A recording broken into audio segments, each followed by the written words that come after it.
My father-in-law offered me $2 million to divorce his son, so I took the money and used it to expose how he really got rich. When I married David 3 years ago, his father made it clear I wasn't good enough for the family name. I was a public school teacher from Ohio. They owned half of Manhattan. She's a gold digger, he told David at our rehearsal dinner, loud enough for me to hear. Mark my words. David defended me then, said love mattered more than money. His father just smiled and nodded like he was humoring a child. The Ashworth family money came from real estate, according to David. His great-grandfather started with one building in 1943 and built an empire. Clean, honest work spanning 3 generations. Last month, David's father called me into his office downtown. The mahogany desk was bigger than my first apartment. Family photos lined the walls. All the men looked identical. Sharp suits, cold eyes, practiced smiles. Sit, he said without looking up from his papers. I stayed standing. He finally raised his head, studying me like I was an unpleasant expense on his balance sheet. 3 years, he said. You've had your fun playing house with my son. David's my husband. David is my heir. You're a distraction. He opened his desk drawer and pulled out a check. Already written, already signed. $2 million.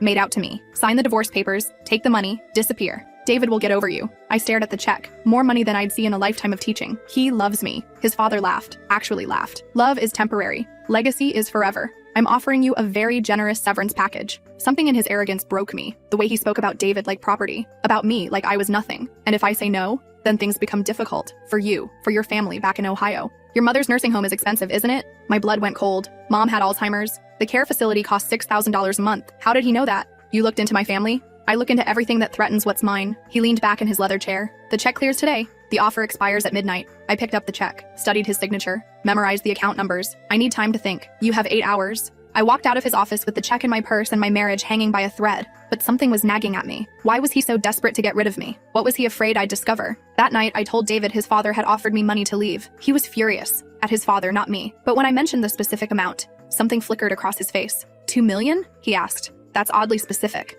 Why? That's the exact amount of his quarterly charity write-offs. I handle some of his tax paperwork. David showed me the books. Every quarter, like clockwork, his father donated exactly $2 million to various charities, all in cash. All to organizations I'd never heard of. We started digging. The Riverside Children's Foundation, the Metropolitan Arts Initiative, the Urban Development Trust. None of them existed. The addresses led to empty lots. The phone numbers were disconnected. The tax ID numbers were fake. For 20 years, David's father had been claiming millions in charitable deductions for donations that never happened. But that was just the beginning. I called my college roommate who worked for the IRS. Off the record, she helped me understand what we were looking at. This isn't just tax fraud, she whispered over coffee. This is money laundering on a massive scale. Someone's been washing dirty money through fake charities for decades. That's when I found the storage unit. The key was hidden in David's father's desk, taped under the bottom drawer. The unit was across town, registered under a shell company. Inside were boxes, hundreds of them, financial records going back 50 years. The real estate empire wasn't built on honest work. It was built on blood money. The first box I opened contained documents from 1943, purchase agreements for properties acquired at impossibly low prices. The sellers all had Italian surnames, and every transaction was dated within days of mysterious disappearances, reported in old newspaper clippings that were paperclipped to the contracts. Antonio Moretti sold his restaurant for $500 in March 1943, found floating in the Hudson River that April. Giuseppe Fontana sold his construction company for $300 in June 1943. His family fled to Sicily the next week, claiming he'd been threatened. Contract after contract, death after death, pattern after pattern. But the worst part was how systematic it all was. Each file contained detailed intelligence reports on the victims, their financial situations, their family members, their daily routines, photos taken from across the street, floor plans of their homes and businesses. David's great-grandfather had studied these people like a predator studies prey. He knew their vulnerabilities, their pressure points,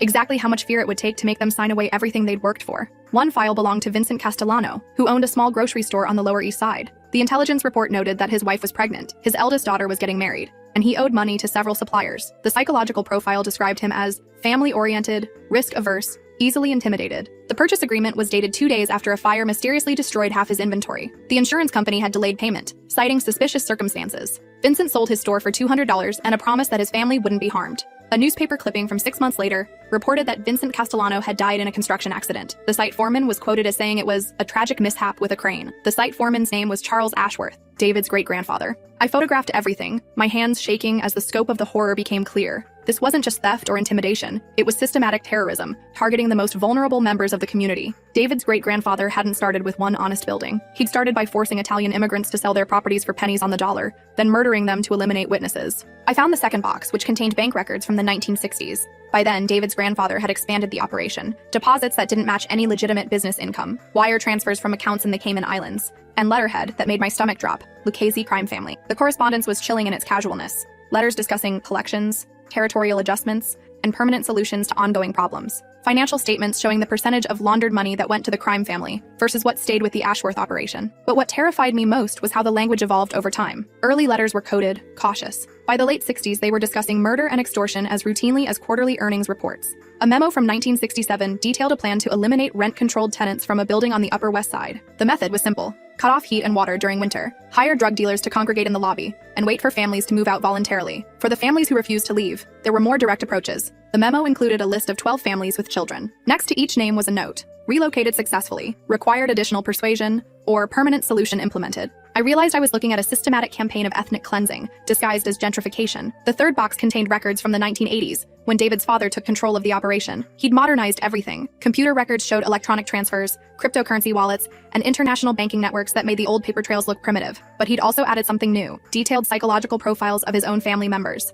David had a thick file. Every conversation they'd ever had was documented, analyzed for signs that he might be developing problematic ethics or showing excessive curiosity about family business. There was a subsection titled Management Strategies that laid out exactly how to keep David focused on legitimate aspects of the business while concealing the criminal elements. College selection, career guidance, social connections, everything had been manipulated to ensure David never asked the right questions. A note from David's 18th birthday read, "Subject shows natural aptitude for construction and design. Recommend channeling interests toward architectural aspects of acquisitions. Avoid financial planning or legal documentation roles until full control established." I found my own file. It was recent but comprehensive. Psychological evaluation, threat assessment, management recommendations. The threat assessment was brutal. Subject demonstrates above average intelligence and persistence. Previous employment as educator suggests strong ethical framework and potential whistleblower tendencies. Family background indicates loyalty-based motivation structure. High risk for problematic behavior if exposed to sensitive information. The management recommendations included everything that had already happened. Surveillance, leverage through my mother's care needs, and if necessary,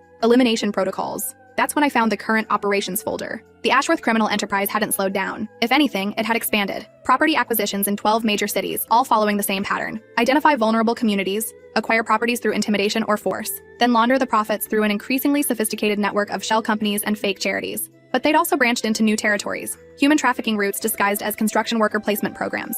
Drug distribution networks hidden within property management companies. Arms dealing masked as architectural steel importation. The current year's revenue projections showed $800 million in criminal income, with less than 30% coming from traditional real estate operations. I was looking at one of the largest organized crime syndicates on the East Coast, hidden behind charitable foundation galas and architectural awards. The worst part was the expansion plan. David's father intended to bring David fully into the operation within 2 years, once they'd resolved potential security issues. I was the primary security issue. The elimination protocol was detailed and horrifying. It would start with my mother. A medication error at the nursing home would cause a stroke, leading to her death within days. I would be devastated, possibly requiring psychiatric care. That would make me vulnerable to a carefully planned accident that would eliminate me while appearing to be suicide by grief. David would inherit everything, never knowing that his wife and mother-in-law had been murdered to preserve his family's criminal empire. I photographed every page, uploading them to a secure cloud server as I went. But I was so focused on documenting the evidence that I didn't hear the storage unit door sliding open behind me. "I was wondering when you'd find this place," David's father said calmly. I spun around. He stood in the doorway, silhouetted against the setting sun, no longer the polished businessman from his office. This was someone else entirely, someone who'd been planning my death. "You could have taken the money," he continued, stepping inside and pulling the door shut behind him. Could have walked away clean. The space felt smaller with him in it, cramped, dangerous. "David doesn't know, does he?" I asked, my voice steadier than I felt. "David knows what he needs to know, that his family's money comes from real estate, that his trust fund will set him up for life, that some details are better left unexamined. He's going to find out." "No, he's not." He reached into his jacket and I tensed, but he only pulled out his phone. "Because you're going to take the money and disappear. Tonight. And if I don't?" He showed me his phone screen. Security camera footage of my mother's nursing home. A timestamp from this afternoon. A man in scrubs adjusting something in her IV line. "Your mother's care is very expensive, and there are so many ways elderly patients can deteriorate unexpectedly." The threat was crystal clear, but what made it worse was the casual way he delivered it, like he was discussing the weather. "You would hurt an old woman with dementia? I would protect my family's legacy, by any means necessary. Even from your own son?" His expression didn't change, especially from my own son. "David has a weak stomach for necessary measures. He's too much like his mother." What happened to David's mother? The question slipped out before I could stop it. David's mother had died when he was 12. Car accident, according to family stories. David's father smiled, and it was the most terrifying expression I'd ever seen. Car accidents happen all the time, especially when people start asking inconvenient questions. My blood turned to ice. He'd killed his own wife. She found out, didn't she? Margaret was a lovely woman, devoted mother, but she had this unfortunate habit of going through my papers. He gestured to the boxes around us. She found some old documents, started asking about discrepancies in our charitable giving. "So you murdered her?" "I protected my family, just like I'm protecting them now." I thought about my options. The storage unit was isolated, surrounded by identical units. No one would hear me scream, and even if I could get past him, his surveillance team was probably waiting outside. "Fine," I said. "I'll take the money. Relief flickered across his face. Smart girl. The divorce papers are already prepared. Sign them tonight and the check clears tomorrow morning. I want to see David first. To explain. Absolutely not. You disappear tonight. I'll handle David. Then I'm not signing. He considered this, calculating risks. 1 hour. You have 1 hour to say goodbye. But if you tell him anything about what you found here, the deal is off, and your mother dies tonight. I nodded and walked past him toward the exit, carrying nothing but my phone and the knowledge that I'd just signed my own death warrant. Because there was no way David's father was going to let me walk away. Not after what I'd seen. Not after what I knew about David's mother. I was a witness to 70 years of murder and theft. Dead women tell no tales. I drove straight to David's office, mind racing through possibilities. David was working late, as usual, hunched over architectural plans for a new development project. We need to talk, I said, closing his office door and checking that the blinds were closed. Did you decide about my father's offer? I'm taking the money. David's face fell. You're leaving me? I'm saving us both. I pulled out my phone and showed him some of the photos I'd taken. Financial records, crime family correspondence, the psychological profiles. David stared at the screen in stunned silence, his face cycling through disbelief, horror, and finally, rage. This is fake, he whispered. It has to be fake. It's not. There are hundreds of documents, 70 years of murder and theft. I showed him the file about his mother, the accident report, the insurance investigation that had been mysteriously closed, the note in his father's handwriting, problem resolved permanently. David vomited into his office trash can. When he finished, I helped him to his desk chair and gave him water from the bottle he kept in his desk drawer. My mother, he said, his voice hollow. He killed my mother, and he's planning to kill me. Tonight, tomorrow, whenever he gets the chance. I showed him the elimination protocol, the detailed plan for making my death look like suicide, the backup plans if the primary approach failed. Your father's giving me 1 hour to disappear. After that, we both become liabilities. What do? We expose everything, but we have to be smart about it. David knew his father's routines better than anyone. Every Tuesday night, he met with his accountant at the private club downtown. They'd have exactly 3 hours to get back into the storage unit and document everything comprehensively. But first, we needed insurance. If something happened to us, the evidence had to survive. I'd already uploaded the photos to a secure cloud server, but that wasn't enough. We needed multiple copies in multiple locations with instructions for automatic release if we disappeared. David had contacts in journalism from his college days. We spent 20 minutes drafting an email with the most damning evidence attached, set to auto-send in 48 hours unless we manually canceled it. We sent copies to the FBI, the New York Times, the Washington Post, and 3 different advocacy organizations. If we don't check in every day, the story goes public, I explained. David was still pale, still shaking. Learning that your father is a career criminal who murdered your mother isn't something you recover from quickly. 70 years, he whispered. 70 years of this, and I never knew. He manipulated you. The psychological profile shows how carefully he controlled what you saw. I signed contracts. I helped with deals. What if I helped hurt people? I showed him the documents I'd found. His name wasn't on anything criminal. His father had kept him isolated from the worst of it, using him only for legitimate paperwork. You're a victim too, I told him. He's been lying to you your entire life. And we spent 45 minutes planning. Then David kissed me goodbye and I walked out of his office, loudly declaring that I never wanted to see him again, that I was taking his father's money and starting fresh somewhere far away. His father's surveillance team followed me to my hotel. I checked in, ordered room service, and made a show of packing my bags. Meanwhile, David was breaking into the storage unit through the building's maintenance corridor. By the time I was supposed to be signing divorce papers, David was photographing 70 years of evidence. Not just the financial records I'd already documented, but boxes I hadn't even opened yet. The 4th box contained victim files, names, addresses, photographs, and status reports on every person the Ashworth family had murdered, threatened, or displaced. The scope was staggering. Over 400 documented victims between 1943 and 2023. Families torn apart, children orphaned, entire communities destroyed. Many of the early victims were Italian immigrants, but the operation had expanded to target any vulnerable population: Puerto Rican families in the Bronx during the 1970s, Chinese immigrants in Chinatown during the 1980s, African refugees in Brooklyn during the 1990s. The method was always the same: identify families with valuable property and limited legal resources, apply pressure through violence or threat of violence, force them to sell for a fraction of market value, then eliminate any witnesses who might cause problems later. The 5th box contained current operations: active intimidation campaigns against rent-stabilized tenants in 6 different buildings, plans to force out a community center in Queens by reporting false building code violations, a detailed strategy for acquiring waterfront property in Brooklyn by bribing city inspectors to condemn the current businesses. But the 6th box was the most damning. It contained blackmail material on dozens of public officials: judges, city council members, police commissioners, federal investigators, photos, financial records, evidence of corruption dating back decades. David's father hadn't just been running a criminal empire, he'd been running the city officials who were supposed to stop him. The blackmail files explained how the Ashworth family had operated with impunity for so long. Every investigation had been sabotaged from within. Every whistleblower had been discredited or silenced. Every prosecutor had found their cases mysteriously dismissed or their evidence ruled inadmissible. David photographed everything, his hands shaking as the true scope of his father's crimes became clear. A note from 1987 discussed bribing a federal judge to dismiss a racketeering case. Another from 1994 detailed payments to a police captain in exchange for advance warning about upcoming raids. A recent email discussed contributions to a city council member's campaign in exchange for favorable zoning decisions. By the time David finished documenting everything, we had evidence of corruption reaching into every level of government. He uploaded everything to our secure server, then drove to meet me at a location his father's people would never expect, the FBI field office. But when we arrived, we discovered the building was closed for emergency maintenance.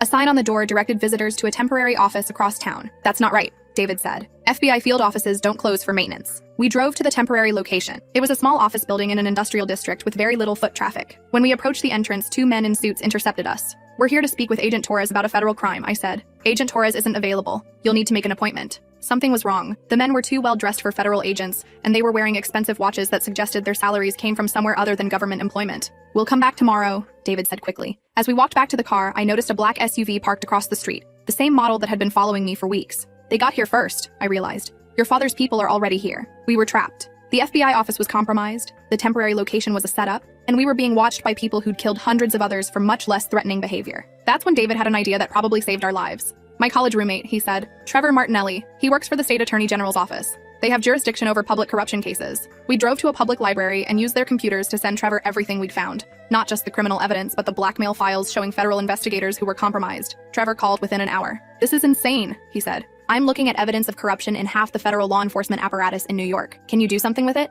"I'm already on the phone with the attorney general. She's contacting the FBI director personally. This is going to bypass all the local offices." While we waited for the state authorities to organize their response, David and I hid in the library basement, using public computers to research our legal options. That's when we discovered we weren't the first people to try exposing the Ashworth family. A newspaper archive search revealed dozens of suspicious deaths and disappearances over the decades. Journalists who'd been investigating real estate corruption, community organizers who'd been fighting gentrification, small business owners who'd refused to sell their properties. All of them had died in accidents, committed suicide, or simply vanished without a trace. We found a particularly chilling case from 1992. A reporter named Catherine Walsh had been investigating suspicious property acquisitions in the Lower East Side. She'd published 3 articles examining possible connections between real estate developers and organized crime. 2 weeks after her third article, she'd been found dead in her apartment. The official cause of death was suicide by drug overdose, but several facts didn't add up. Catherine had no history of drug use, no evidence of depression, and had left detailed notes about her ongoing investigation. Her editor at the newspaper had tried to continue the investigation, but the newspaper's owner had killed the story. A year later, we found the newspaper had been purchased by a shell company connected to Ashworth Properties.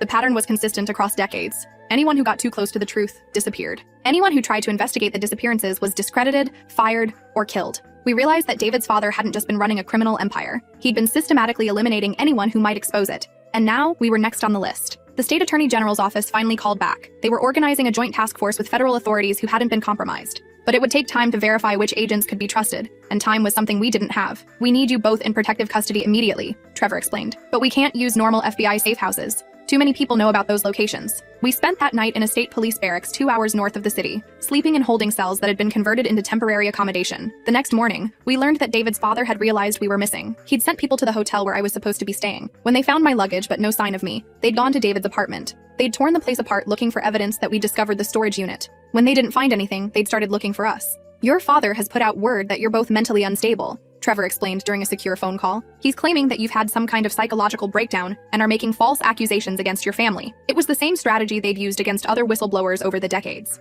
Discredit the accusers, make their claims seem paranoid and unreliable, but this time, they had solid evidence. Hundreds of documents, financial records, photographs, and corroborating witnesses. The joint task force moved carefully. Instead of raiding the storage unit immediately, they placed it under surveillance and waited to see who else was involved. They didn't have to wait long. Within 24 hours, they'd documented visits from 3 city council members, a federal judge, 2 police captains, and the owner of the largest construction company in Manhattan. All of them had access to the storage unit. All of them were picking up or dropping off materials. The scope of the corruption was even larger than we'd realized. The task force also discovered that the storage facility itself was owned by another shell company connected to the Ashworth Empire. The entire building was essentially a criminal headquarters, with different units containing evidence for different operations. One unit contained stolen artwork and jewelry, another contained drugs and weapons, a third contained falsified immigration documents and identification papers. David's father hadn't just been running a real estate scam. He'd been operating a full-service criminal organization that provided everything from murder to money laundering to human trafficking. On the 3rd day of our protective custody, the task force was ready to move. The raids were coordinated across 6 different locations simultaneously. The storage facility,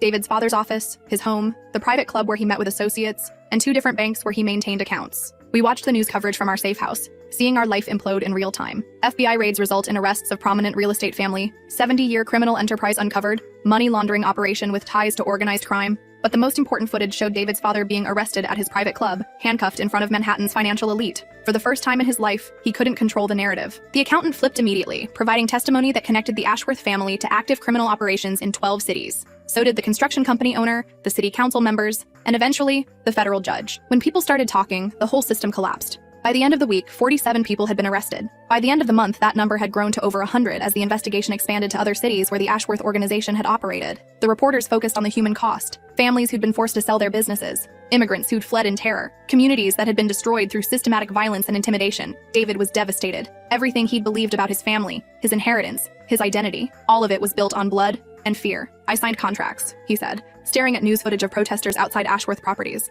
"I helped with deals. What if I helped hurt people?" We went through every document David had ever signed for his father's company. Every contract, every permit application, every tax form. His signature appeared only on legitimate paperwork. His father had been careful to keep him away from anything that could implicate him in criminal activity. "You're a victim too," I told him. "He manipulated you your entire life." But David struggled with guilt and anger that took months to work through. Learning that your parent is a monster, that your childhood was built on lies, that your inheritance came from murdering innocent people, that's not something you just get over. He started seeing a therapist who specialized in families of criminals. Dr. Rebecca Chen had worked with children of serial killers, families of terrorists, people who discovered that their loved ones were capable of unimaginable evil. "Guilt is normal," she explained during one of our joint sessions. "You feel like you should have known, should have seen the signs, should have stopped it somehow." "I lived in the same house," David said. "I worked for his company. How could I not know?" Because he was very good at compartmentalization. Criminal organizations operate on a need-to-know basis. He made sure you never needed to know. The therapy helped, but David still struggled with practical questions. How do you introduce yourself at parties when your father is a notorious criminal? How do you apply for jobs when your last name is associated with murder and corruption? How do you build a new identity when your old one was completely false? Meanwhile, the legal proceedings were just beginning. The first phase involved criminal trials for David's father and his immediate associates. The evidence was overwhelming, but the defense attorneys tried every strategy they could think of. They claimed the documents were forgeries. Experts proved they were authentic. They claimed David's father was being framed by rivals. Financial records showed the crimes stretching back 70 years. They claimed the victims were criminals themselves who deserved what happened to them. Immigration records and personal histories showed they were ordinary families trying to build better lives. Finally, they tried to argue that David's father was just a businessman who'd made some questionable deals, that the prosecution was exaggerating the extent of the criminal activity. That's when the prosecution presented the victim files. Over 400 documented murders, assaults, and disappearances. Names, dates, methods, and motives, photographs of crime scenes, recorded confessions from associates who'd been present for some of the killings. The courtroom was silent as the prosecutor read name after name: Antonio Moretti, Giuseppe Fontana, Vincent Castellano, Catherine Walsh, David's mother, Margaret Ashworth. Families of victims filled the gallery. Some had been waiting decades for justice. Others were just learning what had really happened to their missing relatives. David testified against his father, detailing how he'd been manipulated and lied to his entire life. The prosecutors made it clear that David was a victim, not a perpetrator, but testifying against his own father was still one of the hardest things he'd ever done. I testified about the threats against my family, the surveillance operation, and the storage unit full of evidence. I also testified about the conversation where David's father had admitted to killing his own wife. The defense tried to portray me as a vindictive ex-daughter-in-law seeking revenge, but the audio recordings and photographs spoke for themselves. The judge called it one of the most sophisticated and long-running criminal enterprises in the court's experience. During sentencing, David's father showed no remorse. He looked directly at me and said, "You destroyed everything." "No," I replied. "I exposed what you'd already destroyed." The judge sentenced him to life in prison without possibility of parole. At 67 years old, he would die behind bars. The accountant received 25 years. The construction company owner received 15 years. Various public officials received sentences ranging from 5 to 30 years, depending on their level of involvement. But the criminal trials were just the beginning. The civil trials were almost worse. Families who'd been cheated, threatened, or driven from their homes sued for damages. Many had been waiting decades for justice. Some had lost everything: their homes, their businesses, their sense of safety. The Ashworth properties were seized and liquidated. The money went to victims' families and community organizations working to repair the damage caused by decades of criminal gentrification. But no amount of money could restore the lives that had been lost or the communities that had been destroyed. Mrs. Rosa Moretti was 89 years old when she testified about her father's murder in 1943. She'd been 10 years old when men came to their restaurant and forced her father to sign papers. She'd hidden under the counter, listening to her father beg for his life. "I never understood why we had to move so suddenly," she said through tears. "Why Papa stopped coming home. Why Mama cried every night." She'd spent her entire life wondering what had happened to her father. The civil trial finally gave her answers, but it also opened wounds that had never properly healed. David inherited nothing except legal bills and a lifetime of therapy. But we also inherited something else: the knowledge that we'd done the right thing, regardless of the cost. The money David's father had offered me, we never touched it. The check was evidence in a federal case. When everything was settled, the government offered us a reward for our cooperation. We donated every penny to organizations helping immigrant families and small business owners. The recovery process took years. David left the real estate business entirely and went back to school for education. He wanted to build things that helped people instead of profiting from their suffering. I continued teaching, but I also started volunteering with immigrant advocacy groups, helping families navigate legal systems and avoid exploitation. 2 years after the trials ended, we received a letter from Mrs. Moretti's granddaughter. "My grandmother died peacefully last month," she wrote. "But before she passed, she told me to thank you." She said that finally knowing the truth about her father's death gave her the closure she'd been seeking for 80 years. The letter was accompanied by a photograph of the restaurant her great-grandfather had owned. It was a small place, with handwritten signs in Italian, and a family of 6 standing proudly in front of the entrance. "This is what your father-in-law stole," the letter continued. "Not just property or money, but a family's future. Generations of dreams that never got to exist." That photograph is framed on our kitchen wall now, next to our wedding photo and David's teaching certificate. Sometimes people ask why we gave up wealth and status to become small-town teachers, why we chose truth over comfort, justice over security. I show them that photograph and explain that some legacies are built on foundations that won't hold, that some money comes at a price that's too high to pay. The investigation continued for years after the initial arrests. As more people came forward with information, the true scope of the Ashworth criminal empire became clear. They'd operated in 14 states and had connections to criminal organizations as far away as California and Florida. The money laundering network included banks in 12 countries. The victim count eventually reached over 600 documented cases spanning 8 decades. Federal prosecutors called it one of the largest organized crime cases in American history. But for us, it wasn't about the scale of the criminal enterprise. It was about individual people like Antonio Moretti, who'd been murdered for refusing to give up his restaurant, like Catherine Walsh, who'd been killed for asking the right questions, like David's mother, who'd been murdered for discovering the truth about her husband. 3 years after the trials, we attended a memorial service for the victims. Families came from across the country to honor the people who'd been killed or disappeared over the decades. David spoke about his mother, sharing memories of a woman who'd loved her family, but had died because she couldn't stay silent about injustice. I spoke about the importance of believing victims and supporting people who come forward with difficult truths. But the most powerful moment came when Mrs. Rosa Moretti's great-granddaughter, a little girl about 7 years old, placed a flower on a memorial wall that listed all the known victims. "This is for my great-great-grandfather," she said simply. "So people remember his name: Antonio Moretti, Giuseppe Fontana, Vincent Castellano, Margaret Ashworth, Catherine Walsh." Over 600 names carved into black granite, representing lives cut short by greed and violence. The memorial stands in the community center that was built on the site of the demolished storage facility. It's surrounded by affordable housing for the same type of families the Ashworth organization had spent decades terrorizing. David and I visit every year on the anniversary of the arrests. We don't go as heroes or whistleblowers. We go as people who were lucky enough to survive, who had the resources and support to fight back. Most of the victims never had that chance. The storage unit was demolished, but its contents are preserved in the National Archives as evidence of how organized crime can hide behind respectable facades for generations. Law enforcement agencies use the case as a training example of how corruption can compromise investigations and how criminal organizations adapt to evade detection. Business schools use it as a case study of how legitimate enterprises can be used to launder money and hide criminal activity. But for the families of victims, it's not an academic exercise. It's a reminder that justice can take generations, but it's still worth pursuing. Last month, we received a call from a federal prosecutor in Chicago. They'd found evidence connecting the Ashworth organization to unsolved murders in Illinois during the 1950s. 3 more families were finally getting answers about what had happened to their relatives. The ripple effects of our decision to speak out continue to spread. David sometimes wonders what our life would have been like if I'd taken the money and walked away, if we'd stayed silent and lived off blood money. I tell him I already know. We'd have spent every day looking over our shoulders, wondering when the past would catch up with us. Some prices are too high, no matter how much money you're offered, and some secrets are too important to keep, regardless of the consequences. 3 months ago, the last of David's father's criminal network was dismantled, an operation spanning 4 states and involving hundreds of millions in dirty money. The FBI agent who'd handled our case retired, but she sent us a final update. This investigation prevented an estimated $200 million in future criminal activity and returned $800 million to victims and communities.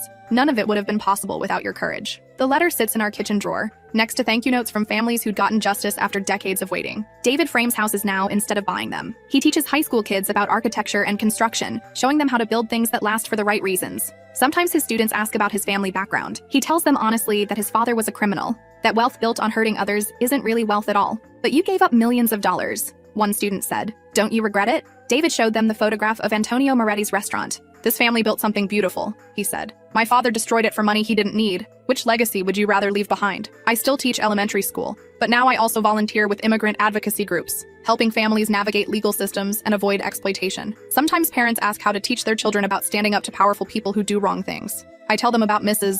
Rosa Moretti, who spent 80 years wondering what happened to her father, and how finally learning the truth gave her peace in her final days. I tell them that justice is worth waiting for, worth fighting for, even when it seems impossible. I tell them that the most important stories are often the ones that are hardest to tell. The check David's father offered me, for $2 million, was never cashed. It sits in an FBI evidence locker, a piece of paper that represents everything wrong with the assumption that everyone has a price. Sometimes people ask if we ever consider what we gave up. The money, the status, the comfortable life that came from not asking difficult questions. We live modestly now. We drive used cars, shop at discount stores, and save for years before taking vacations. But we also sleep peacefully at night, knowing that we don't owe our comfort to anyone else's suffering. We have friends who chose us for who we are, not what we inherited. We have work that makes the world a little better instead of extracting profit from other people's vulnerability. We have a marriage built on truth instead of convenient ignorance. And we have the knowledge that when we face the hardest choice of our lives, between money and morality, we chose correctly. The memorial wall with 600 names reminds us every year that some things are worth more than money. Justice is worth more than money. Truth is worth more than money. Peace of mind is worth more than money. The ability to look at yourself in the mirror each morning and respect the person looking back, that's worth more than all the money in the world. David's father died in prison 2 months ago, heart attack at age 69. David didn't attend the funeral. Instead, we spent that day at the memorial wall, reading the names of people who never got the chance to grow old because one man's greed was more important to him than other people's lives. Some legacies are worth preserving, others are worth destroying, no matter the cost.